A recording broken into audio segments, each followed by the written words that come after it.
It's okay. You got it. It looks There's like a great it tech class coming up with George Kelly. started.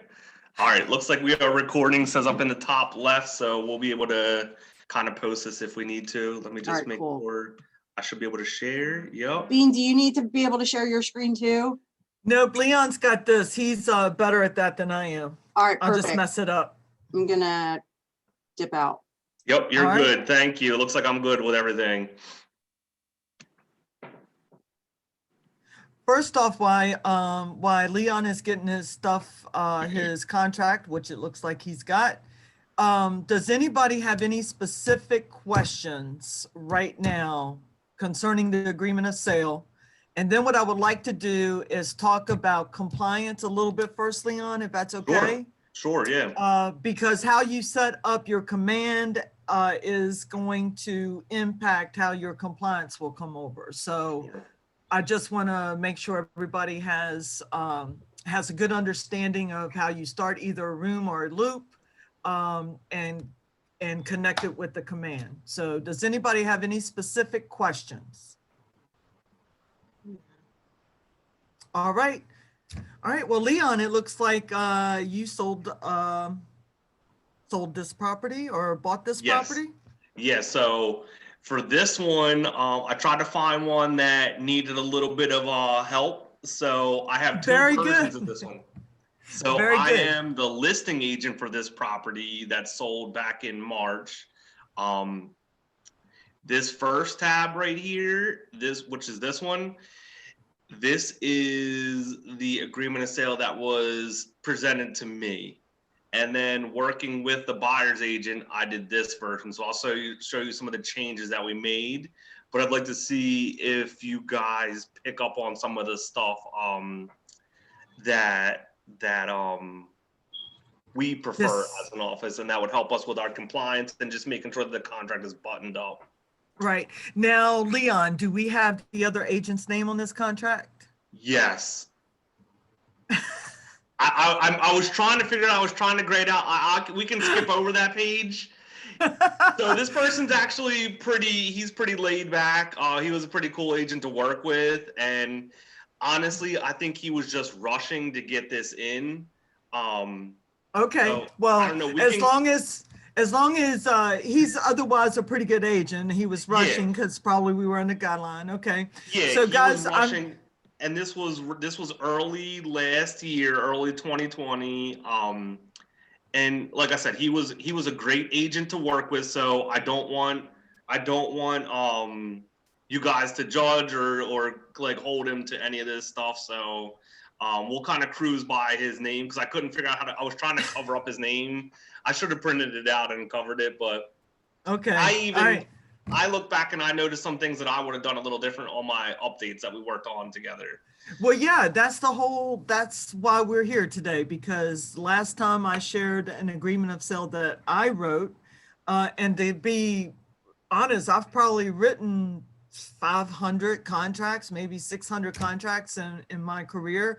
And there's always room for improvement. Even after writing that many contracts, on the contract that I shared the last month when we did this class, there were some things that I could have did better. So that's why we're trying to arm, especially new agents, with this knowledge, so that even though you're a new agent, your paperwork is buttoned up. And like Leon, you don't have to school the other agent. You don't have to be schooled when you turn one of these in. Yeah. And it also helps Keller Williams have a better public facing look, like we know what we're doing. So Yep. Well, let's start with section 1 here. So section 1. So to begin with, this contract was submitted on February 11th of 2020. And again, this is the first version, so you'll notice that the seller has not signed this copy when we get to that point. But okay. Section 1, like Bean and I always discuss, is very important because this identifies the seller and the buyer. We really would like to see the people's addresses here. And let me tell you why that's important. Once you go under contract, your buyer is going to choose an attorney. And your attorney is going to need a way to get in touch with not only your buyer, but the seller.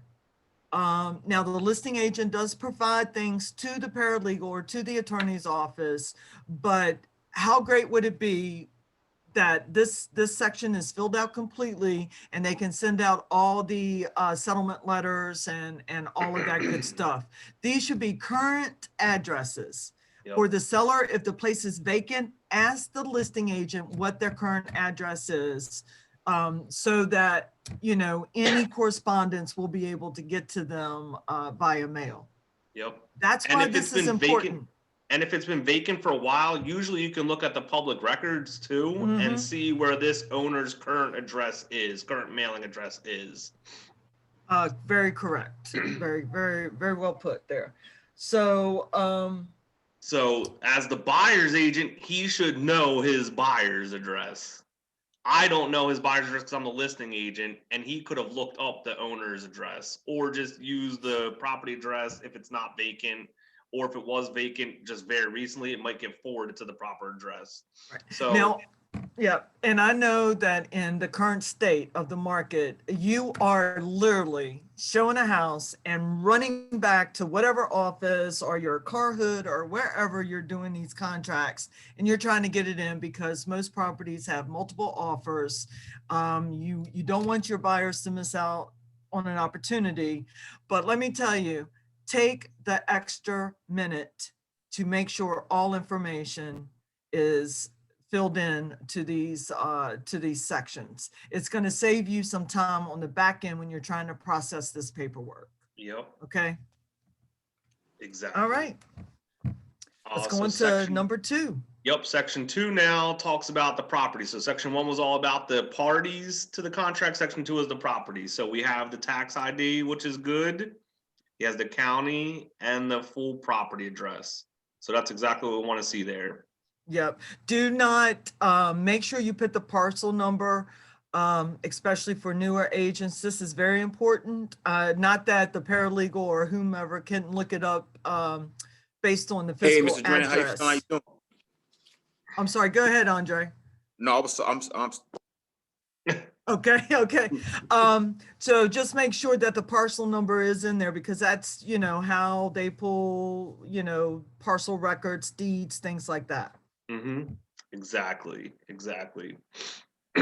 So that is good. Section 3 now is the offer and the terms. So section A, we have a purchase price of $129. Section B, which I don't generally use anymore. I think Bean is in agreement. This is kind of like I think an older way of doing it is the deposit is due when the agreement is signed. That means if you are submitting this offer, you have to submit the deposit check with it, basically, so it gets signed, essentially. Yeah, I'm really surprised they didn't take that out when they updated. When they did this most recent update. Yeah, because in the day of electronic signatures and all of that good stuff, Yeah. Unless you're going to hand deliver this agreement of sale, I would not use section B. Exactly.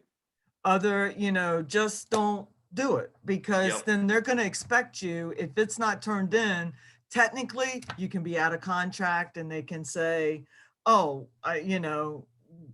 we're out of contract. I don't have the escrow check. So it's very easy for them to come in and accept another offer if your agreement was written with B as a deposit upon signing the agreement. That was old school.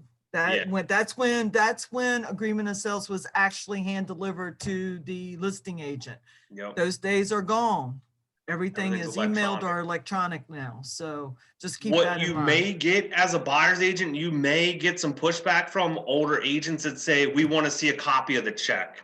So they want a copy of the check submitted with the offer, not the actual check, but they want to see that the buyer has filled out the deposit check already. Yes, and let me tell you, if I were taking buyers out in this market, well, anytime, it's just a good rule of thumb, and you feel confident that you've heard what they had to say and that you're going to find them a house, they need to bring their checkbook. Yeah. And before you leave the property, so you come back to the office to write this contract, you have that deposit check in hand. That doesn't mean that it can't be shredded if your offer isn't accepted, or, you know, they Yep. have a change of heart 20 minutes later.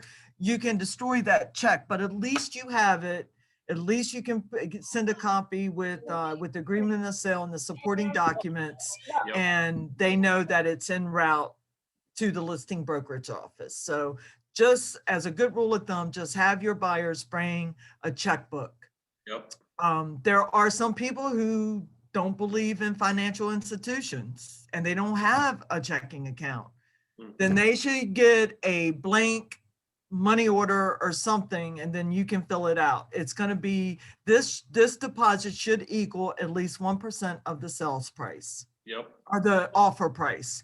If for some reason you do escalation calls or really want to put some skin in the game, that can go up to 3, 5, 10%. It's really up to your buyers and what their comfort level is, and also the nature of any offers that are coming in. If it's a really hot property, you want to come in hot, so you want that deposit to reflect that.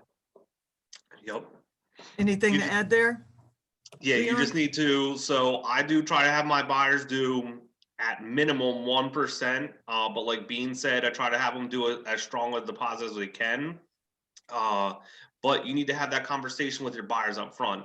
If something is to go south in the transaction, their deposit could potentially be in jeopardy. We'll get to that further down the road. It's not automatically in jeopardy, but if they do a $10,000 deposit on a $125,000 property, that's a lot of skin in the game for if something were to go south.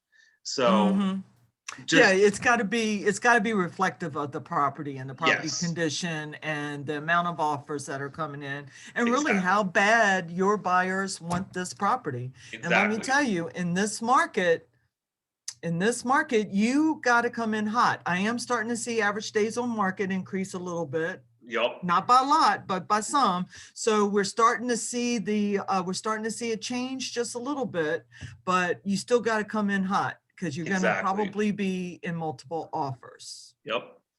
So the All list right. price on this property was 125. So they came in over.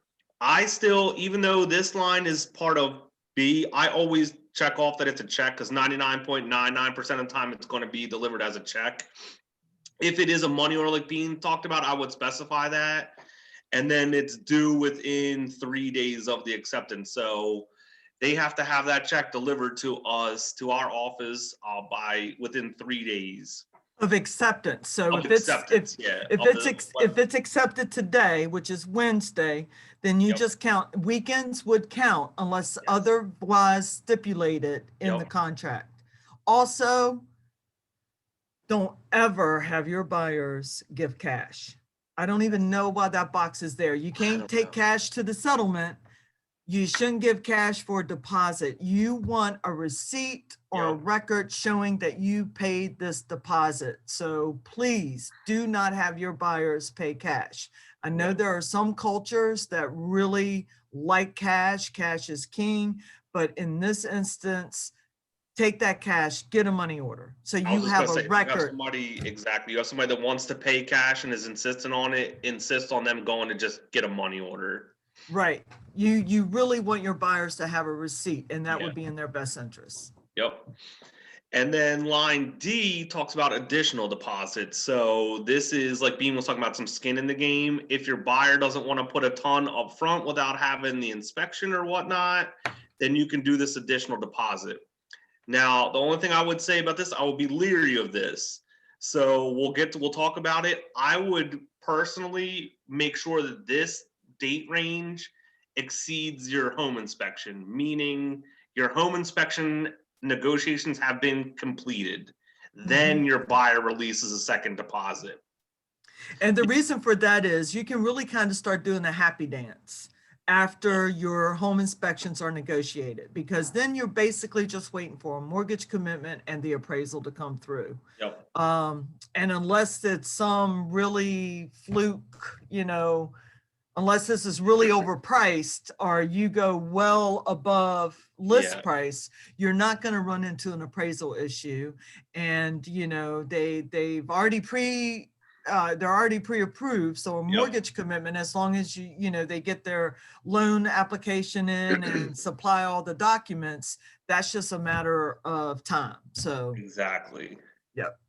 Exactly. So that's the only thing, because like Bean said, with home inspection is one of the largest hurdles we have to jump in this process. So I just would make sure if you are having your buyer put more skin in the game, make sure this number exceeds their home inspection date. Absolutely. So then section 4 talks about inclusions and exclusions. So you will notice this box right here. Hold up, can you go, I'm sorry, Leon, can you go back to the Sure. that whole meaning of don't let it you said exceed the inspection date? I'm confused. So this date says an additional deposit is due within 12 days of acceptance. So meaning if they accepted this today, if my seller signed this today, in 12 days 12 later. days, they would have to give this extra $2,500. Okay. They could have set a home inspection date of 15 days from now and then given my seller 5 more days to negotiate that. And Okay. so they would be on the hook for this 2,500 without having the home inspection hurdle cleared. Okay, I see what you're saying. You understand what I'm saying? Yeah. Alright. So Andre, you want to clear that home inspection. So, you know, when you're writing an agreement, it will for the inspections at a default 15 days if you do not put a date in there. Yeah. Okay. So if you let it default to 15 days, then maybe this shouldn't be, maybe this should be something like 20 days. I was gonna say this should be probably, he might have been, could have been a typo, maybe he meant to do 21 days. Yeah. As a listing agent, I'll accept that because they, Yeah, absolutely. they're putting more skin in the game before we even finish up the home inspection, potentially. Right. Right. Does that make Okay. sense, Andre? Yeah, I got it. Cause I was just thinking I'm going on I'm showing a property today Okay. to make sure that my client takes the 1% No of the worries. purchase No worries. price. And then, you know, going forward, if they say yes, I'm pretty sure they will say yes. But going forward, looking at that, like, how does that play a part? Gotcha. Gotcha. All right. So the next section, anybody else have any questions on the first 3 sections at all? All right. So the next section talks about the inclusions and exclusions. You'll notice this box is the same box that is on the seller's disclosures and the same box that is on the listing agreement. So when you are the listing agent and you have your seller fill out the listing agreement and the seller's disclosure, they're going to have these boxes on there, and the seller is going to talk about what they are willing to leave, and that is in working order. Working order, correct. Now, also in the document section of Bright, there may be an inclusions and exclusions list Yes. that, so like, let's say there was this beautiful chandelier in the dining room and you fell in love with that chandelier. And you look at those documents and you see that the exclusion, yeah, it's in working order. They're probably gonna check that on the seller's disclosure, that it's in working order, but on their exclusion list, they're gonna exclude that chandelier. Okay, now I don't see a chandelier on this box, but I'm giving you it as an example only because it's happened to me in the past, where if the seller removes that chandelier, they have to replace it with a light, and that's got to be made clear either in the inclusions, exclusions, in the MLS or someplace, so you know that that chandelier isn't included. So look at that inclusion, exclusions list. Now, if it's something that your buyers can't live without, everything's negotiable. If they wanted that chandelier included, it should be additional inclusions. Or let's say there's a play set or whatever, a shed that they want to make sure is included. You can put an extra layer here by specifying there in the additional inclusions, as well as the exclusions. Let's say there was a junk car sitting out front. all the tires were off, you know, you could put in here, broken down car to be removed prior to settlement. Mm-hmm. Okay, just to put that extra layer and to make sure that they sign off on it. And then if you do your walkthrough and that car is there, you know, they have to take it away. What are you looking for, Luca? And then, so make sure you look for that inclusions, exclusion list in the documents. You can not take a break. Take a break. You don't need any more right now. And you'll notice right here in the underline italics, it says should the seller's disclosure differ from this list supersedes the seller's disclosure. So, for example, on this one, this property did have a washer and dryer that the seller left. This person did not check off washer and dryer here. So if the seller wanted to take the washer and dryer, these guys did not mark off that they wanted it and that it was there. Yeah, or vice versa. Or vice if it was still versa. there, yeah, if it was still there and they didn't want it, they could have pushed back. They could have said, we want the seller to remove these two. That's exactly. right. So this is kind of, a lot of people glaze over this. As an agent, this is a section that I kind of focus on because it's so much stuff, so many little check marks, and you really got to pay attention because I had an agent do exactly what Bean said. I had sellers, not this property, but I had sellers that just bought a brand new washer and dryer that the wife loved. It was like a $2,000 washer and dryer set. The wife loved how it operated. They were purchasing new construction. New construction does not provide a washer and dryer.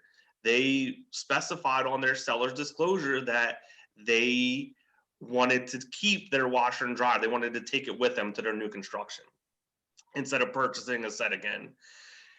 The agent that brought the offer checked off washer and dryer. Well, I went back to him. I said, hey, one of the negotiations, they said they're keeping their washer and dryer. They're taking it with them to their new construction.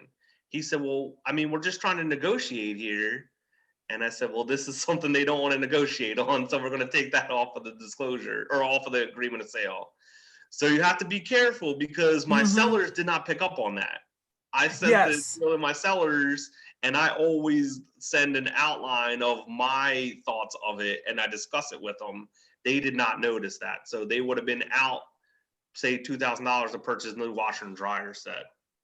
Right. Now, Leon has a very good point there. This will affect sellers probably more than buyers because sellers do not pay attention.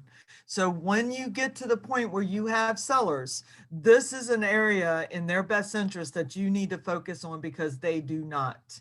They skim over it. Yep. They figured that they've checked everything on the seller's disclosure or this, that, and the other. And but you've got to pay attention to this and add any additional inclusions and add any additional exclusions that you don't want. Yep. All right. Any questions on that section? All right. So section 5 talks about any rental or lease agreements that the property is subject to. So the first section talks about if the property itself is leased or if there is a tenant in place, is or is not. The second section talks about any third-party agreement. So this is or is not as well. And it's talking about like solar panels, any tanks, whether it be propane, oil tanks, those kinds of things.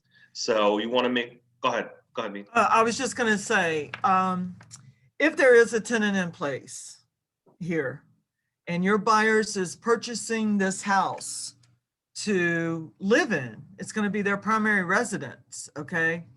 And they are not going to buy this as an investment. They're going to live there. Make sure that in your additional terms that you put that the tenant will vacate prior to settlement. You do not want to have a squatting situation for your buyer because your phone will be blowing up. It is so hard to get tenants out of the properties for whatever reason, whether it's non-payment or whatever you're selling, because the law kind of goes towards the tenant in Delaware. you are, and especially in this environment with COVID, courts are not doing evictions. So you make sure that your buyer is protected, and that if you have to extend settlement to get those, you keep extending that settlement until those tenants are out. So they're gone. And that you can do a proper walkthrough, because if they have to move out, I bet they're not going to move out so gingerly. Yep. So just make sure that you put that in section 32 to protect your buyers, that the tenant will be gone and that is subject to another walkthrough after tenants have vacated. You got it.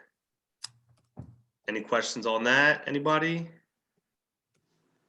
All right, next section, this is a big one, financing contingency.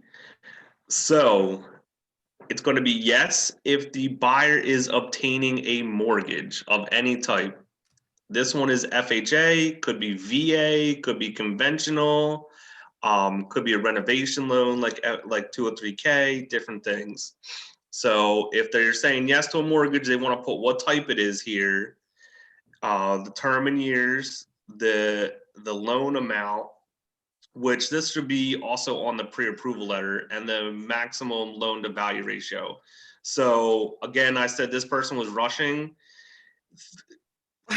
FHA is 3.5% down, so this should be 96.5. That's a very minor issue that it was just a typo. So not a big deal. I didn't like crush him on something like that. But when you're writing a contract, you just want to write the cleanest thing you can. So take your time, make sure these numbers are correct. Make sure that you're really doing a double take of it, because you're going to have your buyer sign off on this, and this is a legal and binding contract. So when I'm doing this, I like to really take my time and make sure that everything is filled out like very thoroughly. And Well, yeah, because this section is almost like the heart of the contract. yes. It's telling you how the money is coming to the table. Yep. And also, if you are in negotiations and the purchase price change, then make sure you come back to this section and Yep. make the necessary corrections here, because now this will be different, whether it's more Very or true. less Very of the purchase price. So just make sure that you correct this section as well. Very true. This next part here, final date for buyer's mortgage commitment. So as a buyer's agent, this is something you're going to want to check with the lender when you're filling this out.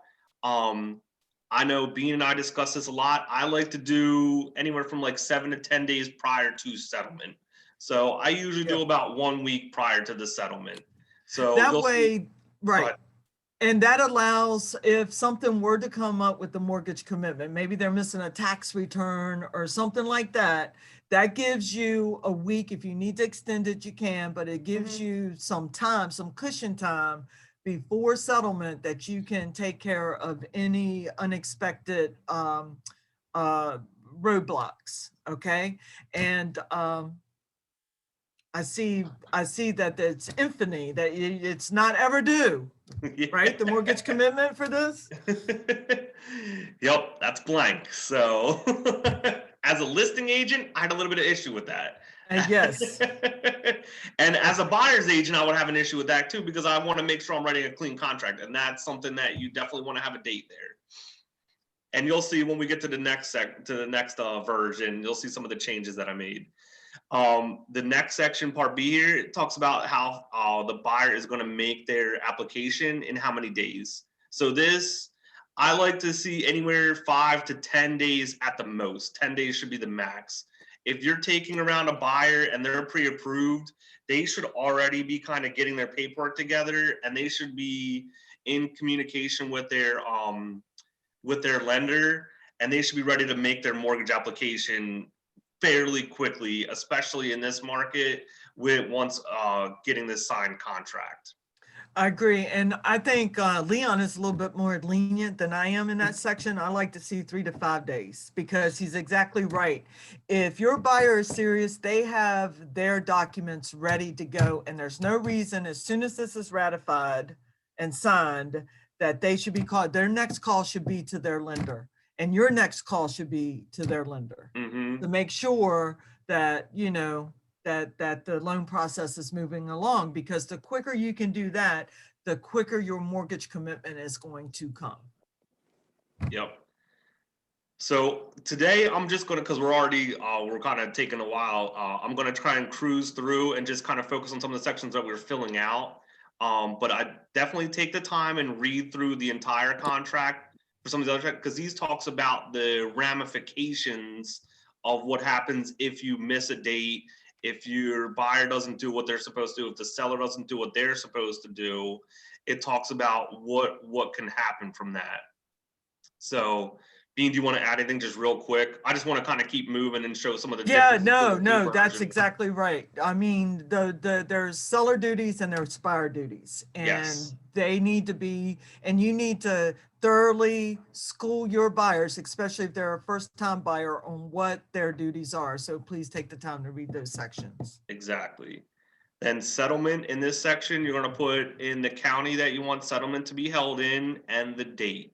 So again, we've discussed in the past, doesn't necessarily have to be the county where the property is in, and it is just mutually agreed upon.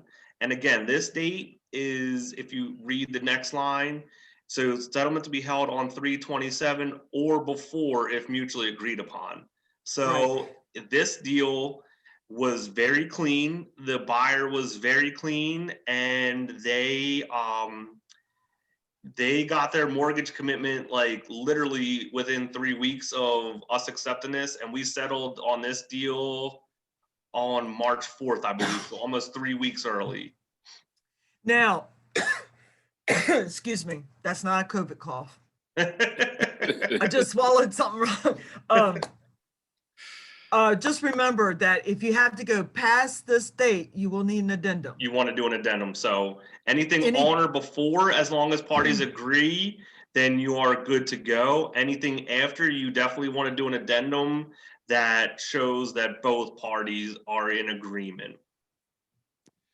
Question. Yes. So like, I don't, because I'm dealing with the my settlement is on the 11th.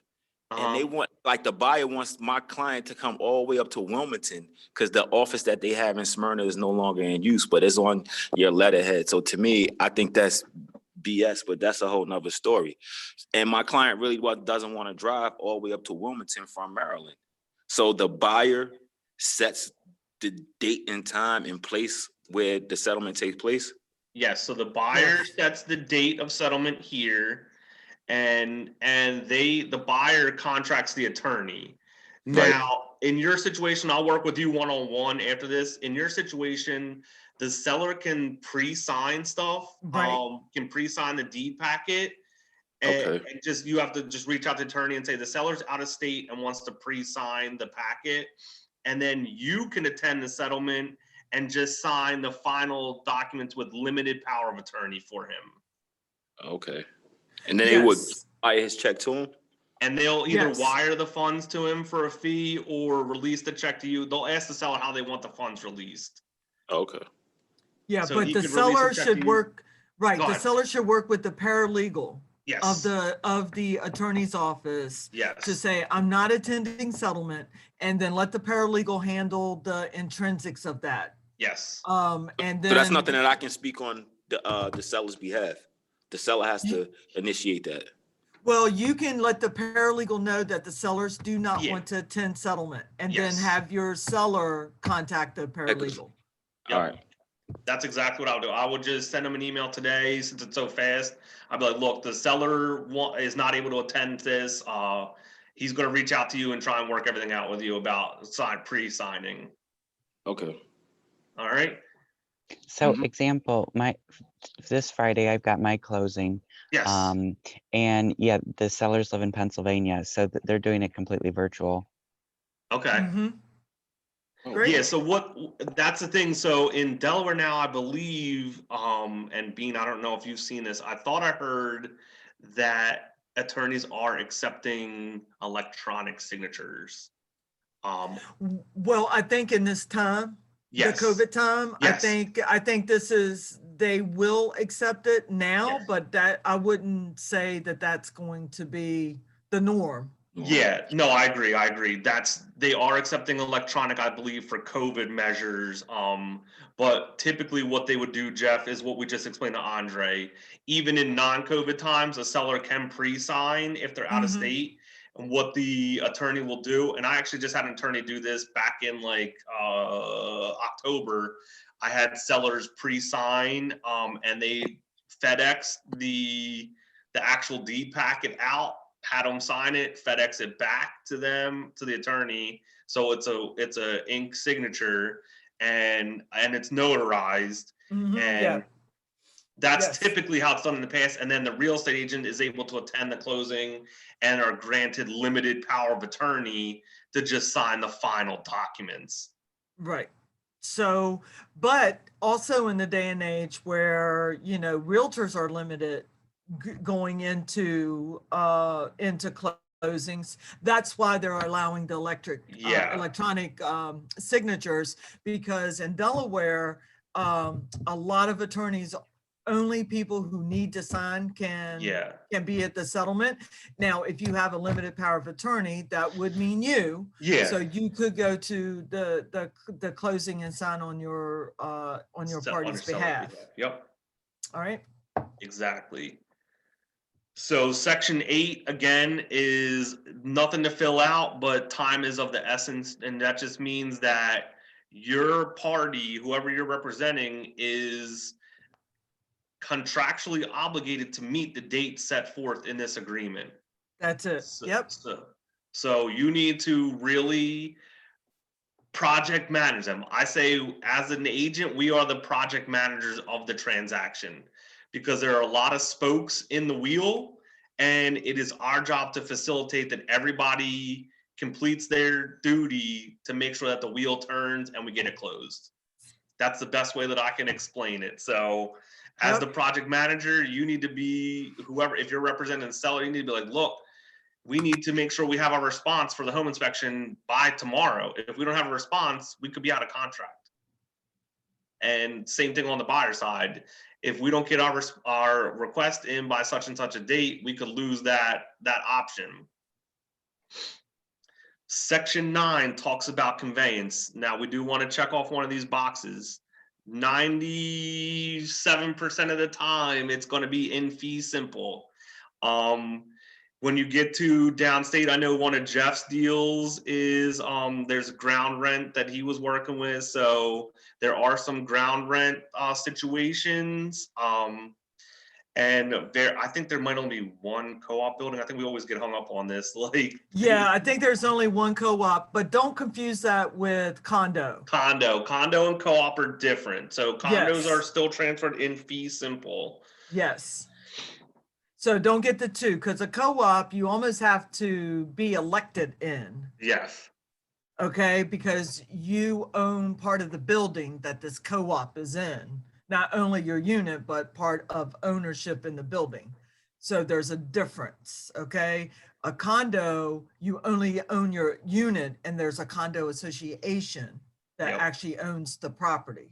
Yep. So just know the difference there. Exactly. Section 10 talks about the disbursement of those deposits. So again, I'm not going to really get into every one, but this is what we were talking about when you have a lot of skin in the game.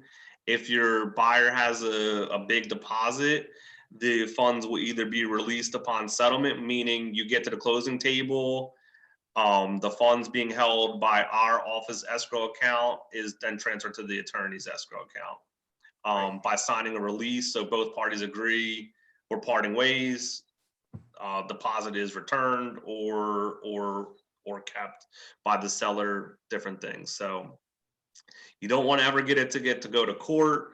That's not good. So it's not good for anyone. What I've seen a couple of times when there's a major dispute and the brokers get involved in order to save it from going to court, I've seen them just recommend splitting the deposit and then return half to the buyer and half to the seller. Yeah, and that's where your negotiation skills would come in. instead of trying to go to court to try to Mhm. negotiate a win-win. Okay, yeah, I know that my buyers changed their minds, but you know, they're young, whatever the case Yeah. may be. Yep. Sometimes the seller would do that. It just depends on how much market time they lost and, you know, all Yeah. of that kind of good stuff. Yep. That's another class. Section 11 talks about transfer taxes, different prorations. Again, I'm not really going to get into it too much, but you should definitely read this. Transfer taxes, part are assigned to the seller, which is 2%. 2% are also assigned to the buyer. They prorate if there's an oil tank and there's heating fuel, different things like that. And the attorney will do all that stuff. Right. And there are transfer tax on mobile homes. Mm-hmm. Okay. So I know that people up north don't do a lot of mobile home sales, but they do happen down in lower parts of Delaware. There's a lot of mobile home parks and stuff down there that you do have to pay a transfer tax, and the Section 11 covers that. Yep. At the bottom of Section 11, it is a checkbox for buyer or seller to pay for deed preparation.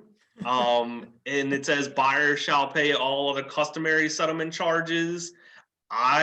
Whether on the buyer's agent or the seller's agent, I always check buyer. The way I look at this is the deed preparation is for their deed. The deed is being prepared for them as the new buyer and owner of the home. So that should be a buyer charge in my mind. Yeah, the seller's already paid for it when they bought it. Exactly. Because I guarantee the buyer paid for that. Yep. Exactly. Now I have seen, and I've had this discussion with Andre and Jeff, when you get further downstate in Delaware, I don't know if it's agents trying to take advantage of northern Delaware agents, or if it actually, if they did have sellers paid for it. But I've seen a lot of when it's a downstate transaction, the buyer's agent tries to put this charge on the seller. Yeah, no. Yeah, they do. But having dealt with a lot of downstate properties, every time we got an agreement of sale where it was one of our listings, typically the seller was checked. We pushed back on that because no, the buyer pays for that. It's your deed, dude. Yeah. That's your only, you don't even need an argument. You say that's the deed for the buyer. Why would the seller pay for this? Right.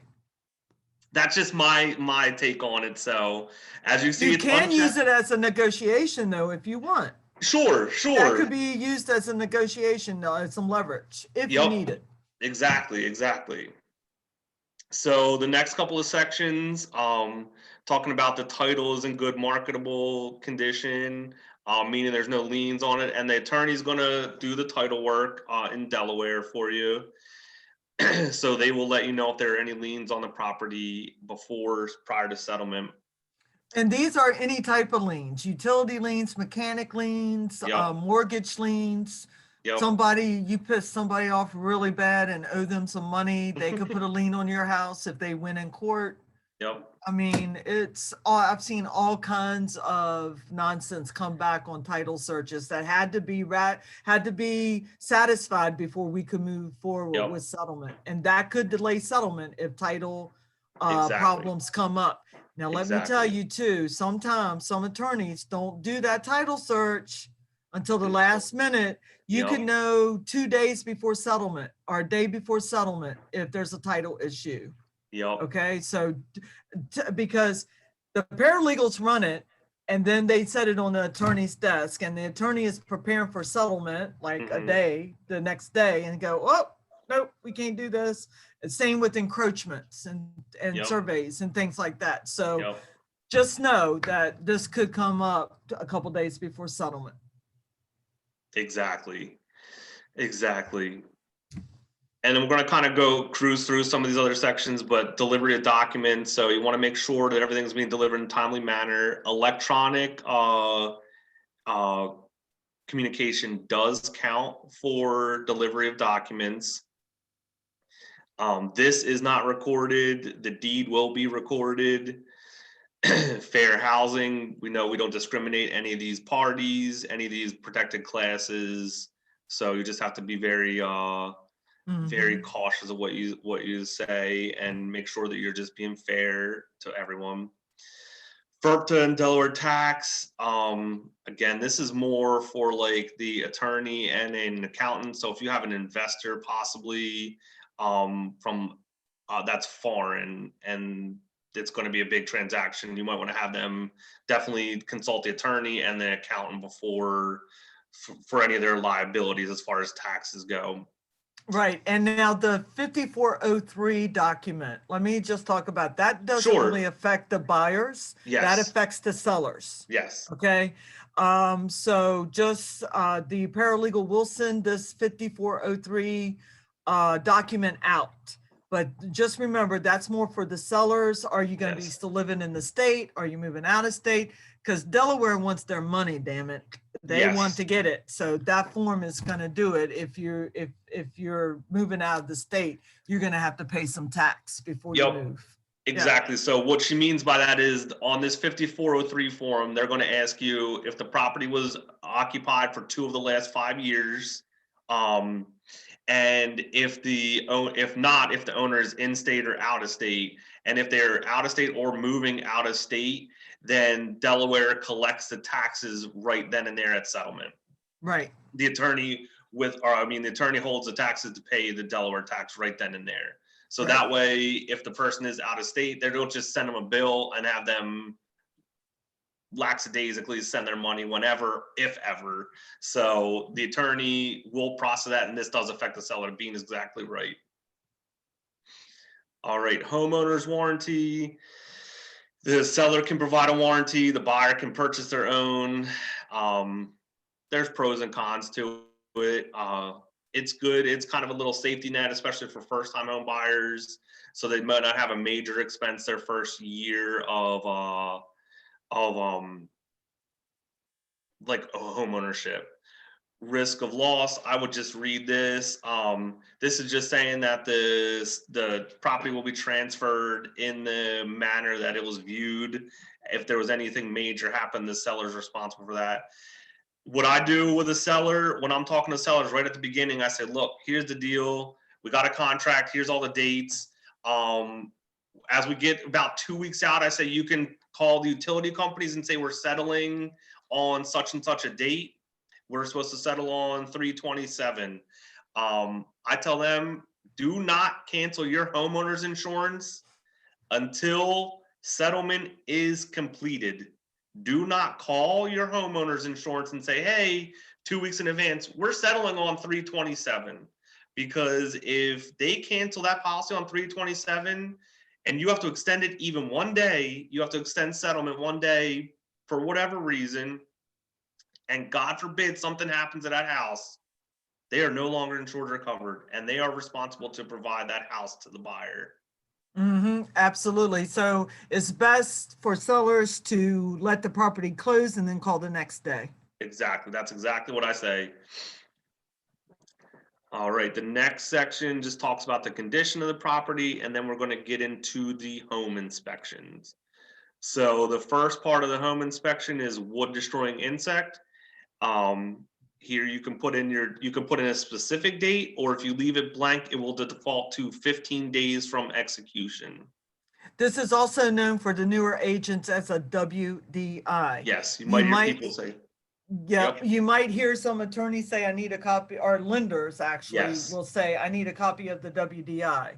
Yep. I see that going away more, but it's some lenders absolutely require it. Yep. So, Yep. So this one, they were going to have their home inspection. Remember, this deal was signed on 12/11, so they're going to do their home inspection within 10 days. So a little bit faster period, which is nice. And then here again, so they're going to have their response to the seller by 2/21. Then they're giving the seller to 2/24 to review the request and go back to the buyer with any pushback or with any acceptance, whatever it might be. And then the buyer has 4 more days. So I personally like to do hard dates like this, but you need to make sure that when you are, if you are negotiating, that like being referred to in the mortgage where you make those updates, say you're negotiating for 5 days, like say we got this contract on 2/11 and he has 2/21, which is already a fairly short home inspection period of 10 days. If we take 5 days to negotiate back and forth and my seller signs on 2/16 and they didn't update this, they have 5 days to Yeah, get their home inspection done. Unless buyer and seller agree to extend the dates on an addendum. that's right. Yep. I was just gonna say that I kind of got blocked up with that recently with an offer that we had written where it took a few days to negotiate it. And what did Dumb Bean do? Dumb Bean did not change her dates. I changed everything else, but I Yeah, forgot to change the dates on the inspection contingencies, and we ultimately had to do an extension. Wasn't quite my fault. It just took a while for the seller they accepted our agreement as it was. It just sat over there for 4 days. yeah. So there was, anyway, it's important to make sure that's changed. So that's just something to be very, very cautious of, because that's what some agents are doing right now with the market. The people are putting a listing up on a Thursday and saying all offers will be reviewed on Sunday. So if they're not reviewing until Sunday and then the owner makes a decision on Monday, that's 4 or 5 days from when you did this. So if you see that on Bright that they're taking an extended period of time, you may want to leave this blank so you just have that 15 days from ratification. Yep. And the only other thing to notice is it says 15 days from ratification, and then once it's submitted, the seller has 7 days from receipt of their submittal. So the way that works is if they get their home inspection done in 3 days and send you a response on day 4, your seller doesn't have 22 days to make a decision. They have 7 days from when they get their request. Does that make sense? Mm-hmm. Whereas on this one, they have until the 24th. So if they submitted the home inspection on the 13th, the seller has 11 days to think things over. Is that clear for you new guys? Does that make some sense? All right, and then this last line you can add if there's any other inspections that you want completed. That would be like sheds. A shed or if something, there's a yeah, a shed, detached garage. stucco, Yes. things like that. Yep.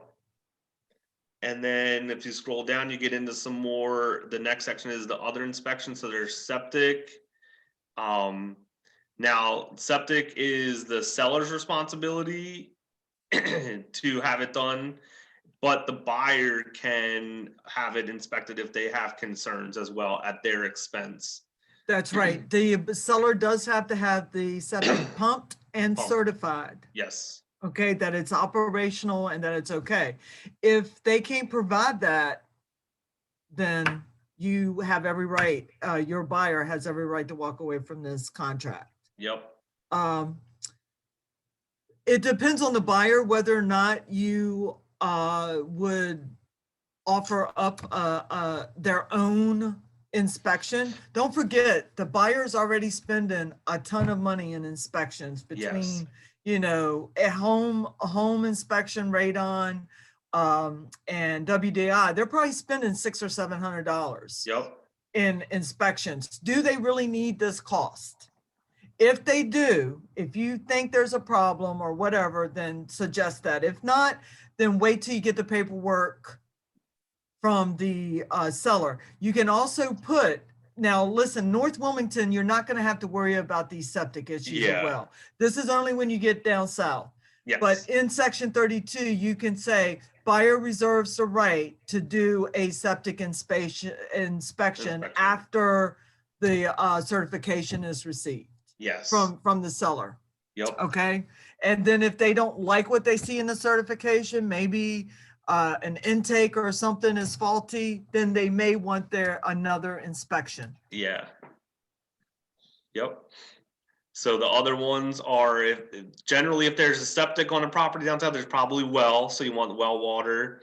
Radon is if there's a basement in a property, and then swimming pools. So Or if a property is on a slab that has a crawl space, Has I a think crawl 3 or space, yep. 4 feet yeah, yep, high. yep. And then this just talks about the seller's duties and the buyer's duties again. Just read through it. Just talks about the delivery of the documents, and then the seller is responsible for major defects that the buyer requests. Now the buyer submits major defects. If the seller refuses to do a repair, then the buyer has the option to accept that or to possibly get out of the contract if they choose. Environmental conditions, buyer's default, seller's default. Again, just take some time to read it. I know I'm going to kind of cruise through just to move on a little bit. No representation if it's like a for sale by owner. Then there'll only be one agent.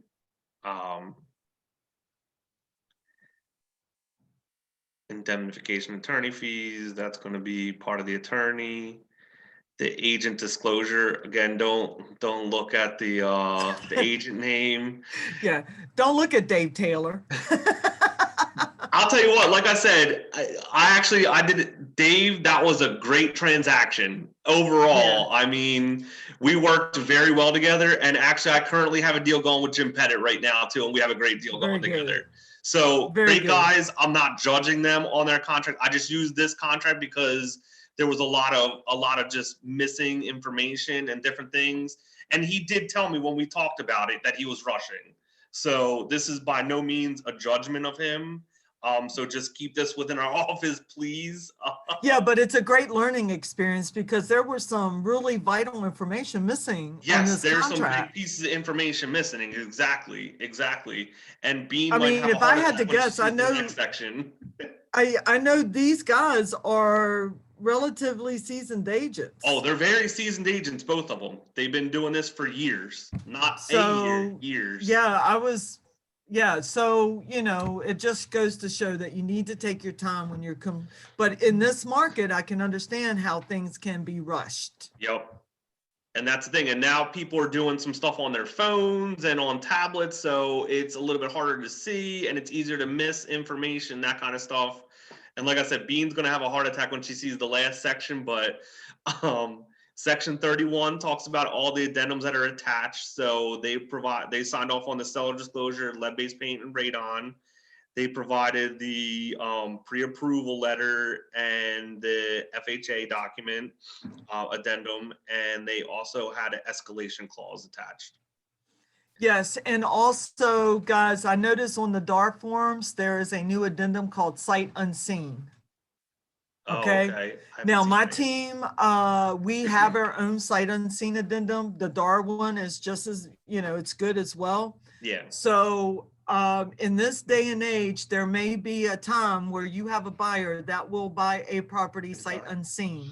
This addendum will kind of CYA covering you, protecting you and the office. Because there can be a whole host of problems with people buying houses that they haven't seen. But that is the trend. That's the direction that we're going in this industry. So. Yep. So that would go like any additional addendum you would put in here. So they added an escalation clause. You could check out this one for additional for the sight unseen. Section 32 is where Bean was talking about. So in this one, they're asking for a credit. Bean was talking about, you could put in here about the septic needing to be inspected after the fact. This section is basically where you can cover your buyers, whatever their ask is, you can put in here if need be. So for example, when you are submitting an offer as a buyer's agent, you are going to have the buyer sign off on the seller's disclosures. If there is something on the disclosure that the buyer is wanting either further information or to possibly be repaired, you're going to want to note that on here. So if they note that the roof is 45 years old, you're going to want to put on here, buyer reserves the right to have roof inspected and or repaired as necessary. Because if you don't put that in here and the buyer signs a disclosure and agrees and accepts that the roof is 45 years old, then they go to their inspection and the inspector goes, there's 47 leaks in this roof. Guess what? Your buyer signed off that the roof is 45 years old and they accepted that. Now you could probably ask for, try to get some roof repairs or a credit, but that's going to be a tough negotiation for you. I'm sorry, Leon, I stepped away. Are you talking about the seller's disclosure? Yeah, sorry. So what I Okay. said was in section 32, I said if Mhm. there's something on the seller's disclosure that the Yes. buyer has a concern about, if you don't note it in section 32 here, that the buyer's going to have that further inspected or wants that repaired or wants an item left, something specified, when they sign off on that seller disclosure, they're agreeing to what the seller has told them. That's right. what So if I- your seller's disclosure say you get a basement full of water every time it rains, then that's your water. Yeah. If you sign off on that seller's disclosure. Yep. And now the next page, Bean's favorite part, and Bean, you might fall out of your chair. So first, section 34. This is an easy one that a lot of people miss. So it says any changes. Has there been any changes to this document? This 99.999% of the time will be no. So what they mean by changes are not that you filled it out. You fill out all the blanks and that's fine. That's no changes. The changes means if you maybe have an attorney as a client and they're crossing out paragraphs, like if they go, oh, we're not going to do this, we're going to cross out this whole paragraph. That's where you will put, yes, there have been changes to this contract made. I will tell you that's frowned upon. Yes. Yeah. So this contract was written by the DAR attorneys. So, Yes. you know, but every attorney, and trust me, I've worked with multiple attorneys, they've got to put their mark on it. So I wouldn't encourage it though, because if I was a seller or a seller's agent and I got an agreement that was all marked up and sections were changed, I'd be Yeah. like, hell no. Yeah. What are these people going to be like to deal with? Exactly. You don't want any No. part of that. Right. You don't want any part of that. So All right. encourage your buyers who are attorneys not to make changes to this form, this document. Yep. So section 36 talks about the final acceptance. So if your seller is going to accept, they can sign here and then you have a ratified contract. If the seller is rejecting this offer, you might, as a buyer's agent, want to request that you should request that the seller signs the rejection as the buyer's agent. Especially in multiple offers. We've Yes. taken on the process here. Anytime we have a listing, especially if it's multiple offers, the seller signs the reject and we send this page to the buyer's agent. Yep. Saying we presented your offer Yes. and this offer was rejected. Yep. Because Bean's 100% right. As a buyer's agent, having the seller sign this rejected area is the only way to fully ensure that your offer was presented to the seller. Mhm. And where you might see it the most, where it could be a little questionable, is if the listing agent is also the buyer's agent and is representing both sides. That I don't want to say people do shady stuff, but if I'm representing the buyer and the seller, it's might make the transaction a little easier. But if I'm a buyer's agent and I presented an offer, I want to know that my offer was presented. Because especially in this market, if it's a multiple offer and it's a strong offer, I want to know that my offer was presented. Right. And whose offer, if you're the listing and the buyer's agent, whose offer are you going to push forward first? Exactly. So we're supposed to be very impartial, and in dual agency, you still have to be impartial, but we're humans also. Yeah. So it's just, instinctual, like, look, this is a strong offer that my buyer has. I will coordinate between both of you and we'll get this deal done. That might look enticing to a seller, and then if they don't present my offer was $5,000 more. Who knows? You're right, right. So the last section, Oh my God. like I said, Bean might fall out of her chair. So this section is for the contact info. So these two sections are very important because this is how the attorney connects with both agents, how the agents connect one another. That has the office info, because just putting Keller Williams here, they didn't even specify Keller Williams Wilmington. There's multiple Keller Williams offices. I always put the code for both offices. And guys, all of this information can be found right on Bright. Yep, sure enough can. And So- just also, this really chaps me because this isn't rushed. This is lazy. Yeah, this, like, does anybody know their license number by heart? I know my license number by heart. So No. why would you? I mean, you guys are new, so I'm just. It's once you start typing it in a few times, you're going to start to know it. This person has been an agent for a long time. They know their license number. Trust me. So their license number should be here. Does anybody know their Bright code? I know my Bright code number off the top of my head. Let me just say this. If you submit a contract to compliance and this section isn't filled out, it's going to be returned to you. Period. That's lazy. Yep. This is So- important. And then the office code. Does anybody know the office code?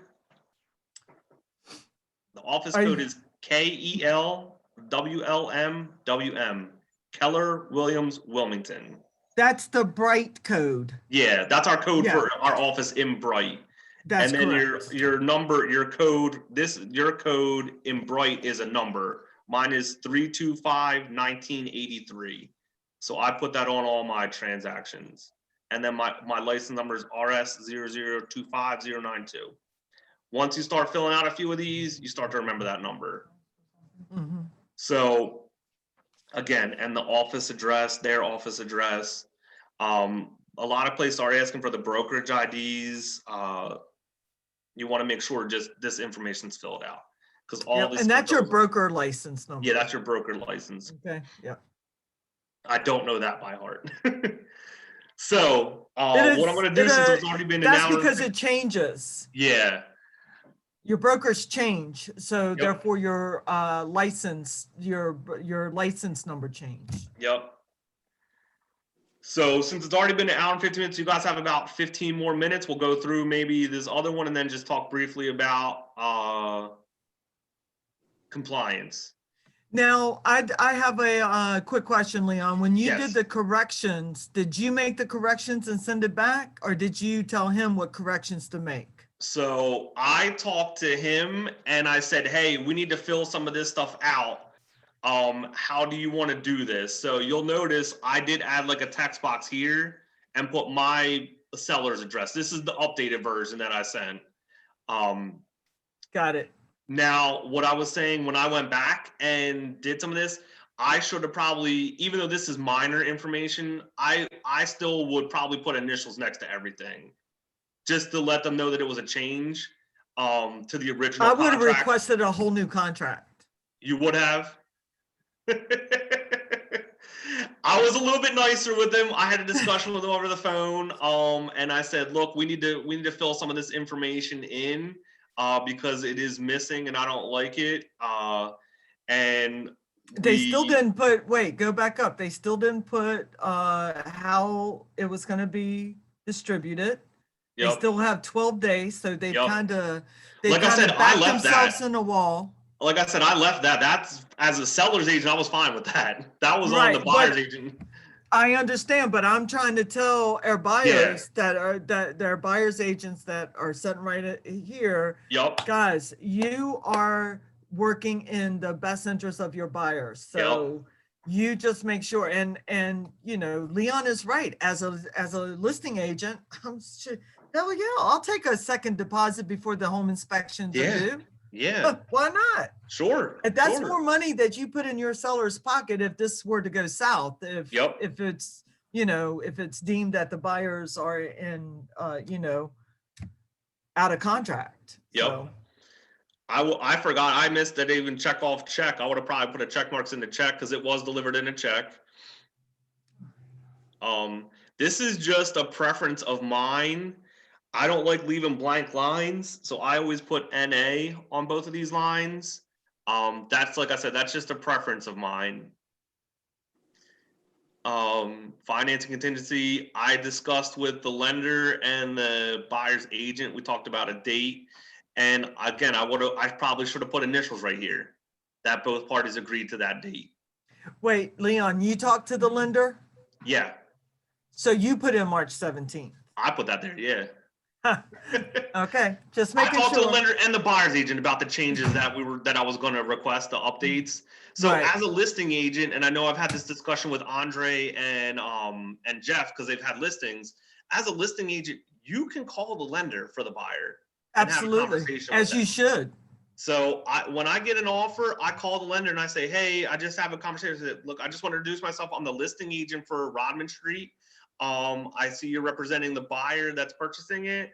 Just have a couple questions, like how strong are their documents? Like, are you going to be able to hit your commitment date of March 17th? This lender was a really good lender. Like I said, we settled this 3 weeks early. This is the quickest settlement I've done. They had their commitment date in probably 20 days or less. They hit their commitment date, and so And they you were know, on- that's really good for an FHA I loan know, too. I know. That's They were on really top of good. it. They were on top of it. So I added that. So I probably should have put initials right there. My mistake, but they accepted it. So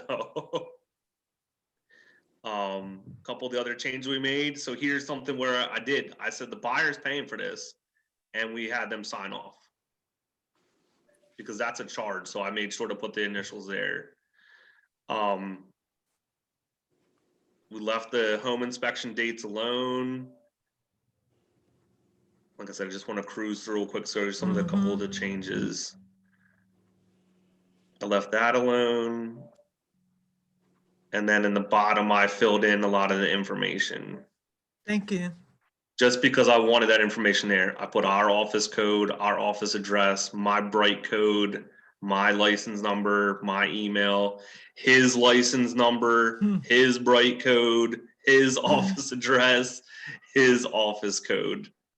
Which is actually right on the MLS sheet that you're going to print out and have in front of you. Exactly. While you're doing this this contract. So. Yep. So if you go to Bright, all that necessary information Will be there. is right there that you need. And what I'm debating on doing as a buyer's agent, I do not like when listing agents put in the documents about the presentation of offers. But what I have seen is an agent that had on their presentation of offers, all that information was right on her presentation of offers, which I thought was very nice. On their presentation of offers, we have that as well. Whereas we have the broker code, I don't have the MLS code though, but that's a good touch. I might do that. So here's my MLS number, which I said 325-1983.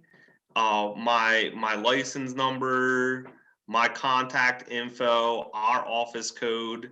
That's if you click on my name. If you click on my name, it takes that. All the info is right here though. There's my Bright number. There's my license number. There's my cell phone. There's my email. There's our office number. There's our office number. There's our office broker. All the info is right there. It's all right here. See, here's my deal with Jim. I'm doing the deal with Jim, like I said, right now. So this is a pending listing. All the info is right here. So that agent, whether it was rushing, laziness, oh crap, where'd it go? Rushing or laziness, Mm-hmm. You want to fill this out. This is important because this has our info.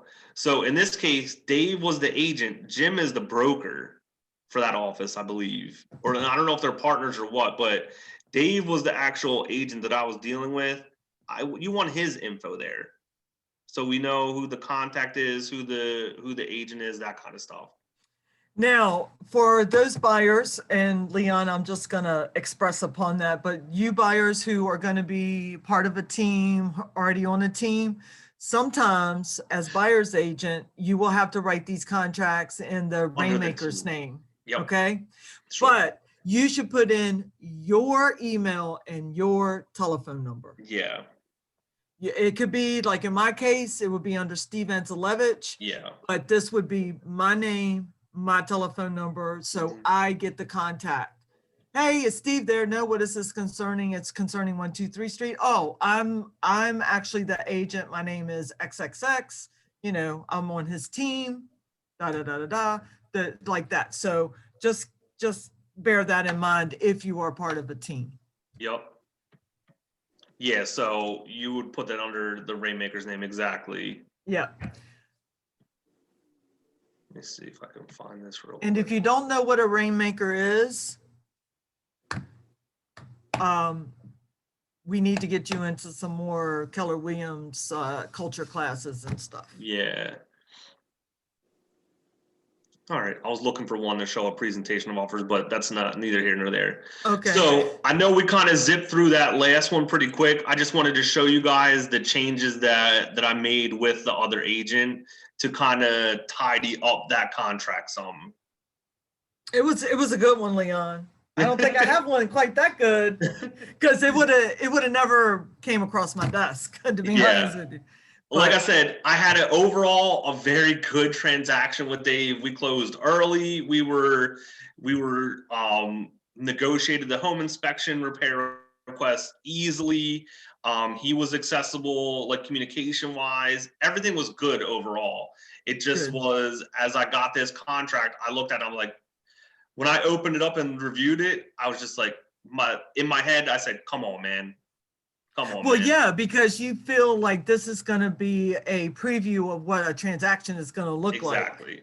You know, when you get your stuff in, that's tight, that's, you know, the T's are crossed and the I's are dotted, you kind of breathe like, oh my gosh, this is going to be a good transaction. Yep. So he is a great agent. I know Like I him, said, yeah. this is just for our office informational purposes. I just knew I had a good teaching tool with this one. So this was not in any way intended to criticize his work or criticize him, because Right. like I said numerous times, I had a great transaction overall with him. Right. Now, too, I just want to go over the first steps that you would do when you have your contract, or when you're ready, when you have your, you've identified a property or what have you. In order to get everything linked in command, upon your initial meeting with the buyer, you should create an opportunity. Now, this is going to be only in the buyer's name so that you can complete the consultation phase of the command page, okay?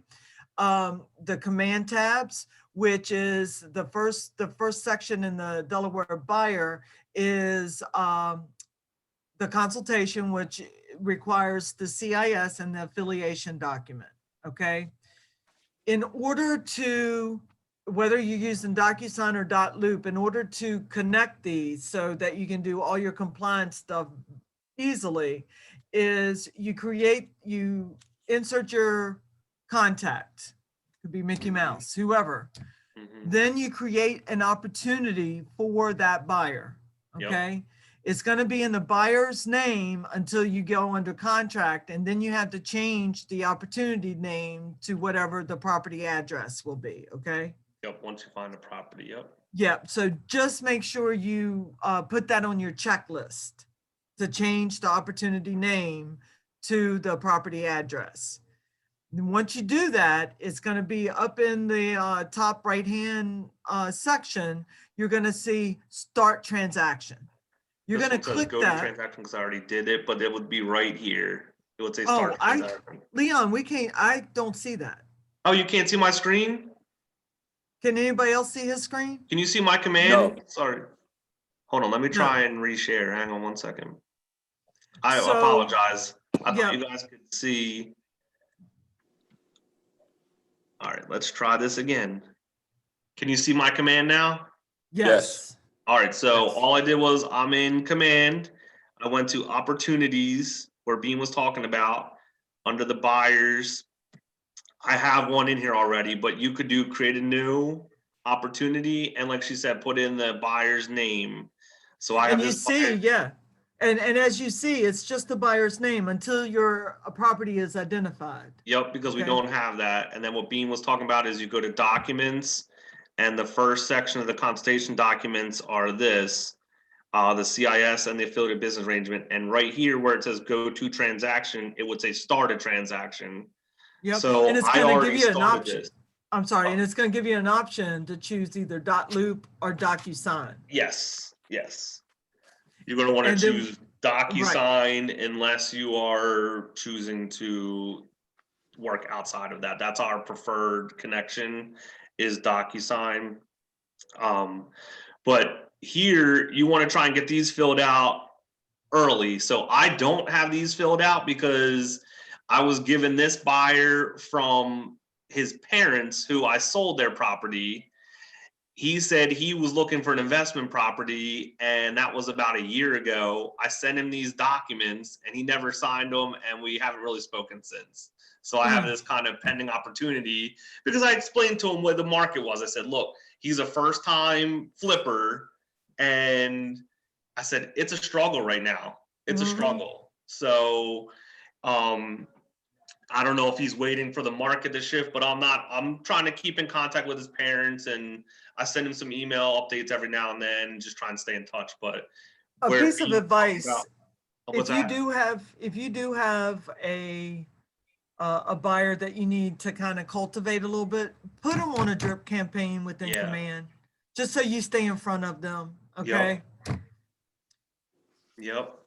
So when you go to the transaction, it's going think to I take you closed to mine. whatever, either your Loop or your DocuSign. You're Yep. going to have to log into either one of these Yeah. platforms. And then once you get in there, it's going to give you, you can select the forms you need. You can send things for electronic envelope, electronic signatures, whether it's in envelopes or loops, it doesn't matter. It all gets the job done. Yep. Then from there, you can finish once you have everything loaded in and you go under contract, you can just go to your Loop or to your room and pull over those forms that are already there. Yep. Okay.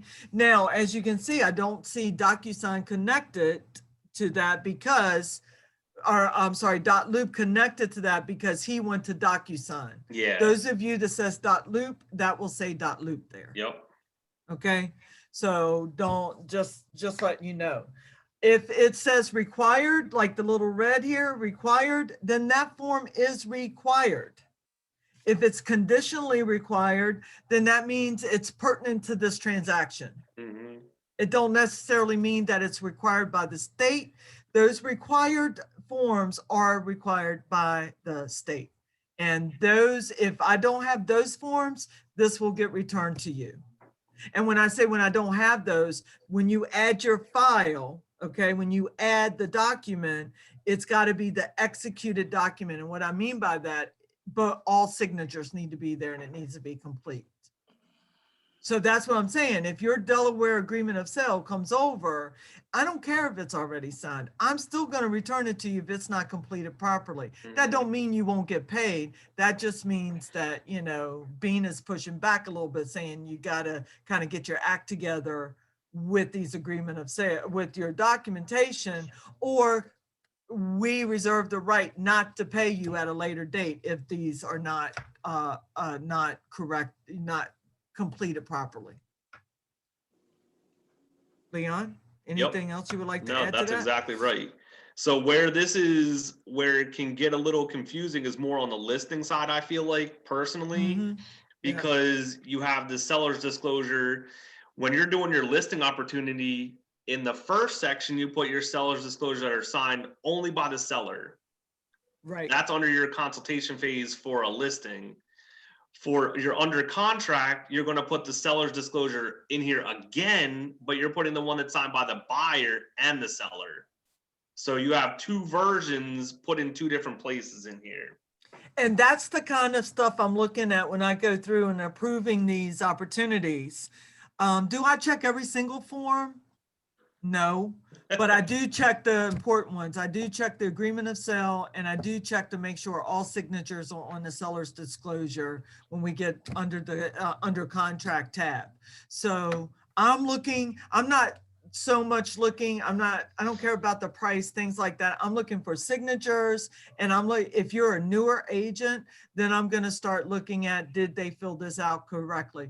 Leon, how many times have I came over to you and said, hey, have you trained Donald Duck lately? Because their stuff is jacked up. And then I usually, if it's really bad, you'll get an email from me or a call from Leon, because Leon and I work on contracts and, you know, compliance and things like that. We work together. So we're talking about people who may need additional help. And it's okay if you do need additional help, just ask. I'd rather take the call and say, or an email that says, hey, I need help with this section, help you with that. So then when your compliance goes through, it's seamless. It's just going through. Yep. And look, you guys are doing the right thing. Like, you guys are here. You guys are on the trainings that we offer. And I know for most of you on this call, this is the second or maybe even third time you're on the training. And I'll say this, I'm coming up on 3 years in the business. I did exactly what all of you folks are doing. When I first joined the office, every time there was a contract class, I got on it. Every time there was training on dot loop at the time, I got on it. And there were times when I was the only one there. And the reason I did that was because each time you take the class, you learn a little bit more. And as you're a little bit further in your career, like right now, if you haven't done a transaction, this seems like a lot of information. It is. But once you have 3 or 4 transactions under your belt, you start to really know and pinpoint what to look for. And then your questions get a little bit more higher level. And then when you do 5 or 6 more transactions after that, and you come to another class, your questions are a little bit more higher level. And you're just building upon your knowledge. Like, Andre, I worked with you. You just had a crazy hot property. How many offers did you end up getting? 7, 6 or 7? Woo! Yeah, 7 or 8. 7 or 8. 7 or 8. All varying types of offers, right? Yeah. And even one came in, I was asleep. I sent the letter to the seller to sign. And when I woke up, I had another offer for $150,000. And all I had to do was ratify the contract to no contingencies, but the seller had already signed for 141. Signed a different offer, yeah. Well, that's what I said. At some point, you got to cut it off, because right now, the way the market is, that was only, it was 7 offers within 2 or 3 days. So if you don't cut it off at some point, then it's just going to be continual. But I would say, okay. Go ahead, Leon. No, my point was what I was talking about with Andre. Andre and I were working together, so he was sending me the contracts to kind of review with him. And when you look at it a lot, Andre, how fast did I respond to you on a couple of them? No. Like ASAP, within 5-6 minutes. Within 5 minutes, I already reviewed the contract and gave him the info on it. Right, but by the 7th one, I kind of had a good idea. So it was more so, is it saying what I think it says? And if so, my seller is taking this. I just needed you to confirm that I saw what I saw. Exactly. Right. It had no contingencies. It was all cash. Closing in 3 weeks. That type of situation. So I was like, oh, okay, I think I got it. Exactly. And then he hit me back and was like, yeah, that's it. Also, Andre, for your listing, Leon, can you go up a little bit on your screen here? Yeah. If you look up at the top, you see offers.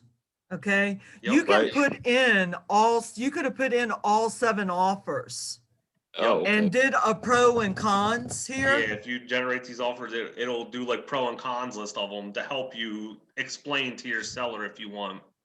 Yep. Oh. Now, we haven't necessarily start using this for multiple offers. I have a spreadsheet that I can Yeah. do, but as you get a little bit more, you know, your feet on the ground running with Right. this, you know that you can use this offer tab to put in all the offers, and then you can look at them. Okay, well, it's this type of financing, it's this type of loan to value ratio, Okay. whatever the case may be. And it even Yeah. allows you to put in your own remarks. So Yep. the seller will see those remarks as well. Exactly. And Andre, you're the reason I brought up that example is because that's exactly what my point was going to be. The first couple you emailed me, and it might have been gibberish to you because it's Yeah. so new.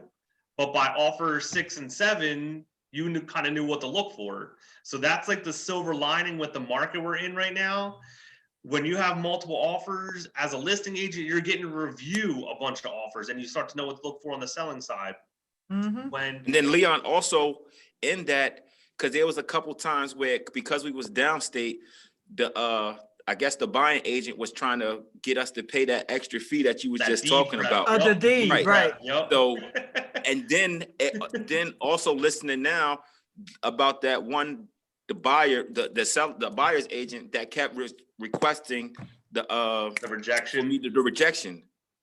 Right. Yep. So I mean, his offer was strong, and he was the one that went up to 150. And if I Yeah. made the ratifications, no contingencies. Yeah. So I can understand why he was pressed on that after hearing Yeah. you say why that would be an issue, or why you would want it.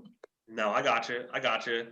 So again, like that was a good situation for you, a good learning experience. And while it stinks as a buyer's agent to lose out on an offer for a buyer, it's kind of helpful early on in your career because you get the practice of writing the contract. So I got my license in March. My first 2 buyers that I got were in April and May. My first buyer that I picked up in April, we wrote 3 contracts before we got accepted. We lost out on 2 properties and got the 3rd one. My second buyers, we lost out on 7 properties and got an accepted on the 8th. So for my first 2 clients, I wrote 11 contracts. That's some good practice. So while it was frustrating and upsetting for the buyers and tough to swallow as a new agent when I was losing deals, I got very confident very quickly writing the contract and reviewing the contract. And it is best for you to read that, the agreement of sale in its entirety so that you understand it and you can answer questions, legitimate questions about it. Yeah. Because your buyers and your sellers are going to ask you questions. So you want to make sure that you're very familiar with it. And look, you don't need to be an attorney. You don't need to know it to the letter, because there are times now that I talk with Bean and I discuss things because are some gray areas in the contract. So sometimes it's helpful just to talk things out a little bit. Right. And I mean, people can interpret things differently. So you want to Exactly. make sure that you're doing what's in the best interest of your client, whether it's the seller or the buyer. Exactly. That is 100% right. So I know we kept you guys for a long time today. Are there any questions? questions, Yeah, does anybody have any questions about comments? anything that we talked about? Anybody glad that 2020 is over? I am. I am. Right. So Okay. Shanika, have you, So is I know, there no PC groups today? what was that? I think PC group was supposed to.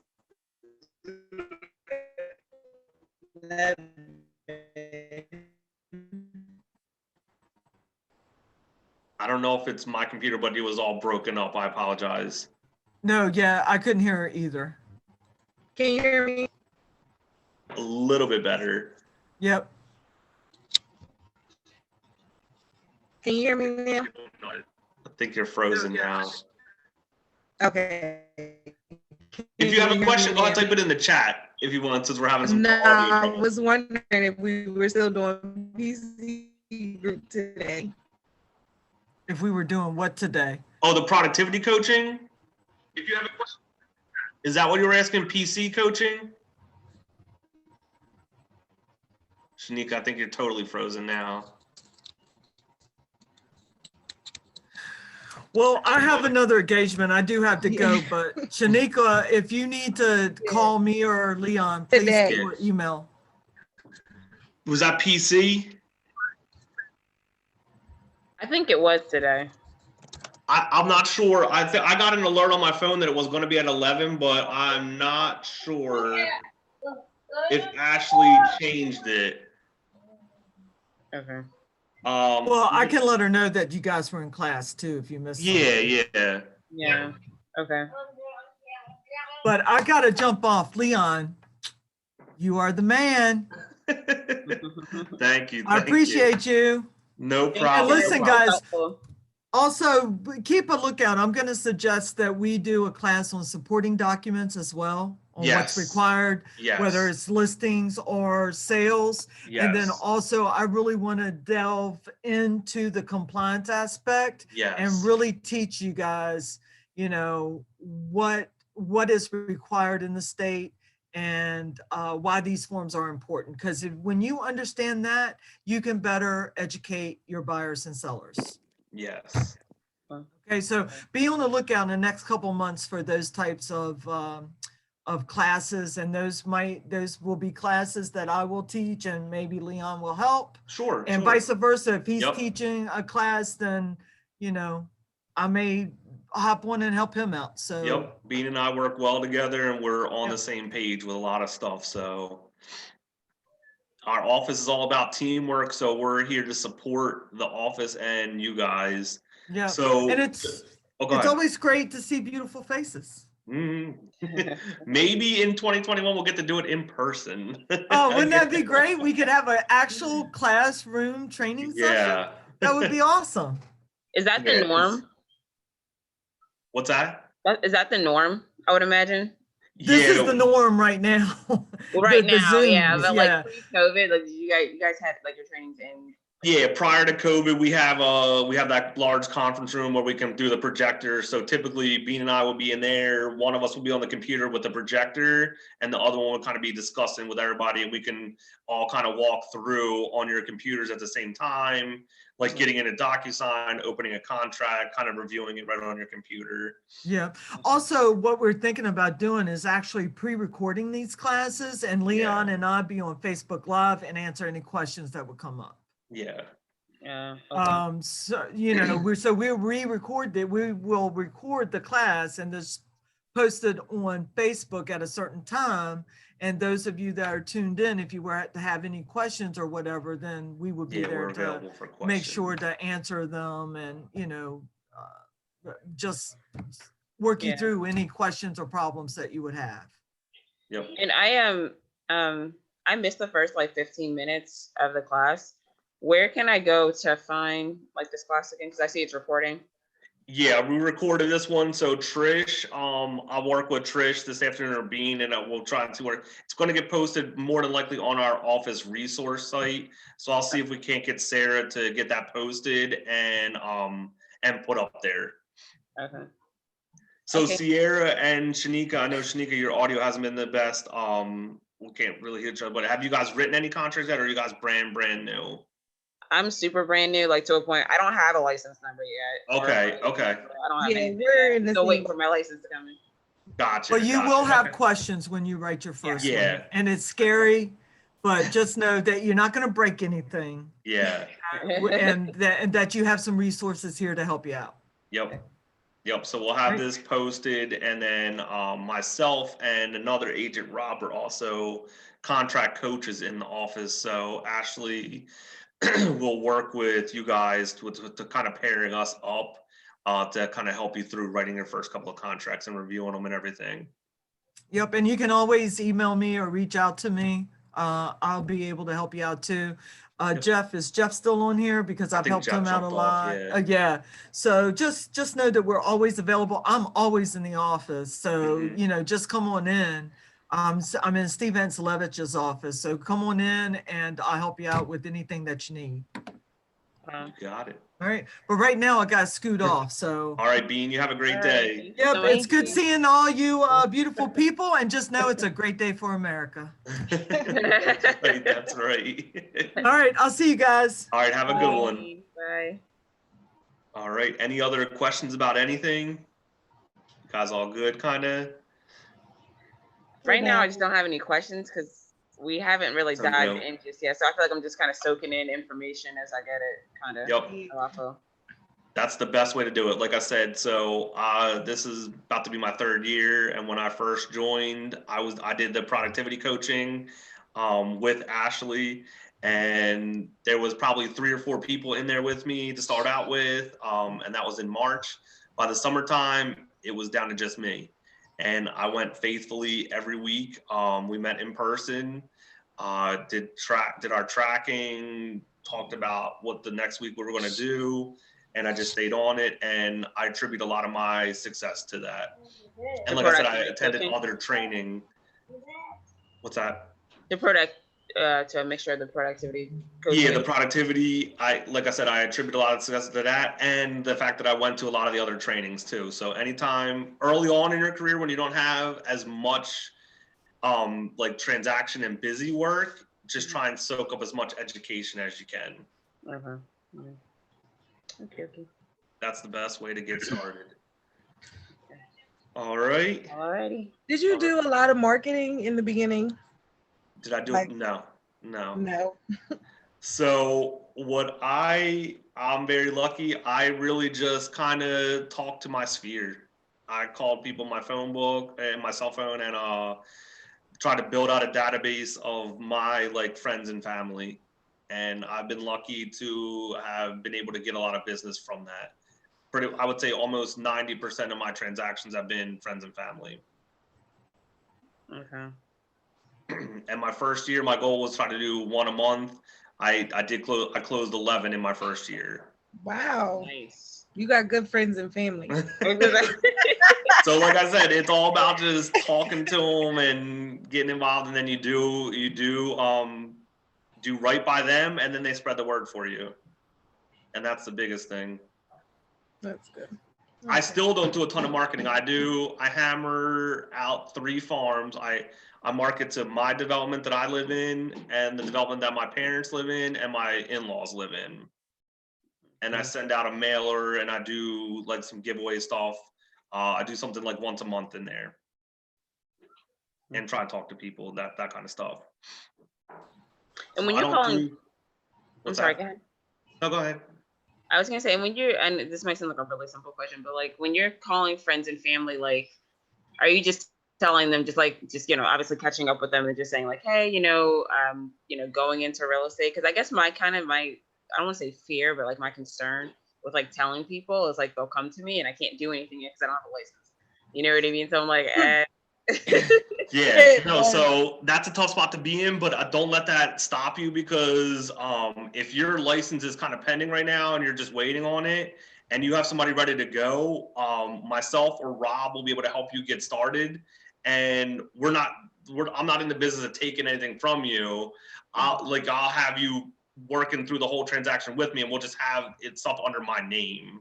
But I don't want you to lose out on a client potentially just because you're just waiting for your license info. okay. So Yeah. we could take a buyer out if need be, or we could write a contract. We could do that, and it would just be under my license number temporarily until you get your info. Okay. What was I gonna say? I forget where I was going. I'm sorry. I interrupted you. No, it's okay. It's hard on Zoom. It's hard on Zoom because it's not like being in a physical place. But yeah, we're here to support you guys. So I know sometimes. Oh, I know what I was going to say. I was going to talk about how I reached out to the people. So before I did get my license, so I got my license March I think it was like say March 3rd. I joined the office on February 14th. So when I went to like those first couple of trainings and stuff, the calling that I was doing to my database that Ashley was having me build out was, hey guys, I changed my career. I'm new to Keller Williams. I just got my real estate license, even though it was coming. So I just got my real estate license. Who do you know looking to buy or sell a house? I would love to help them out. Just kind of letting them know. That message has shifted a little bit for COVID. So COVID, a lot of the calls are centered around like care and just checking in. So you say, I'm calling you, Sierra. I say, hey, Sierra, how you doing? I know we haven't talked in a while. Just calling to see how things are going for you. How are you doing through COVID? How's everything going? Is everything okay with you? And you're going to say, yeah, family's good, or things are okay, whatever it might be. And then I'm going to ask you, so how's work going for you? Has work been affected by COVID? Are you working from home? And you're going to say, oh yeah, I'm working from home right now. It's nice, but it's challenging. And then what question do you think you're going to ask me back? How's work going for you? Yeah. And you say, well, actually, I got some exciting news about that. I did get my real estate license and I'm hitting the ground running. And even though it's COVID time, the market is extremely hot right now. There are not a lot of houses for sale. Inventory is way down compared to previous years. Buyers, it's still a great time even for buyers, even though they may be in a multiple offer situation. And even though they may be paying over full asking price, they're getting some of the best rates in tens or more years. I'm seeing rates less than 3%. Personally, I just had a client that settled that bought a house in May of 2020. I just hooked him up with my lender. He's refinancing. Just this past week, he called me and said, hey, Leon, I'm looking to refinance. Who do you know that I can talk to? I said,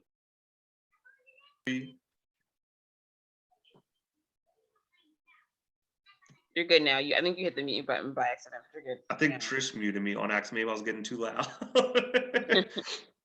I just said like, hey, the lender that I hooked you up with for the purchase, I know he doesn't focus on refis a lot, but I got another guy that I'll send you to.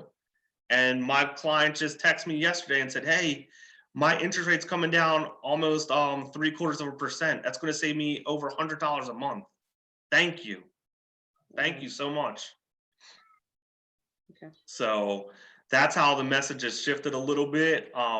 Once we get out of COVID, one of the other kind of scripts that I do like to use when I'm reaching out to my database is we have a contest script. So not always a contest going on, but there's a script that it's just short and sweet.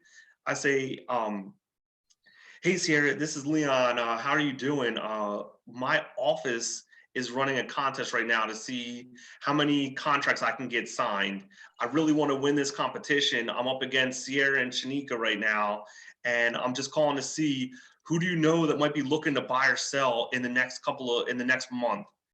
And you're gonna go, oh man, I mean, I'm not ready to buy or sell, but hold on, let me think. Can I call you back? Or hold on, let me look through my phone book. And they'll be like, oh, my brother, Jim, he might be ready to sell. I think he talked about that at Christmas time, that he was thinking about looking for an investment property, or he was thinking about upgrading to a larger home.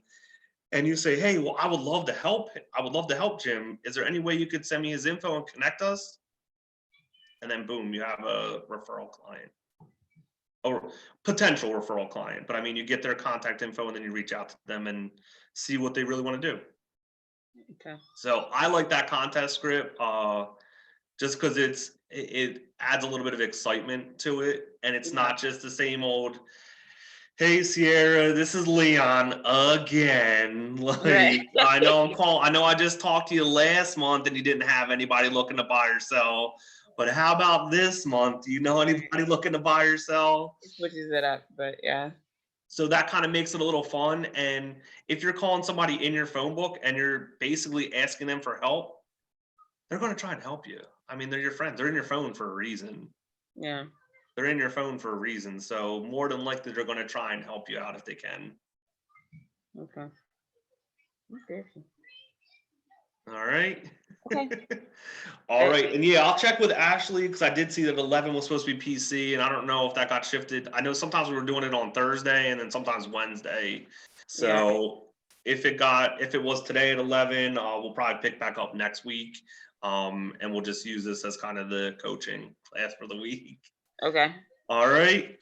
All right. Thank you. All right, guys. You have a great day. All right. You guys too. Bye. Take care. Thank you. No problem Bye. at all. You guys have a good one. Thanks. Bye. Bye.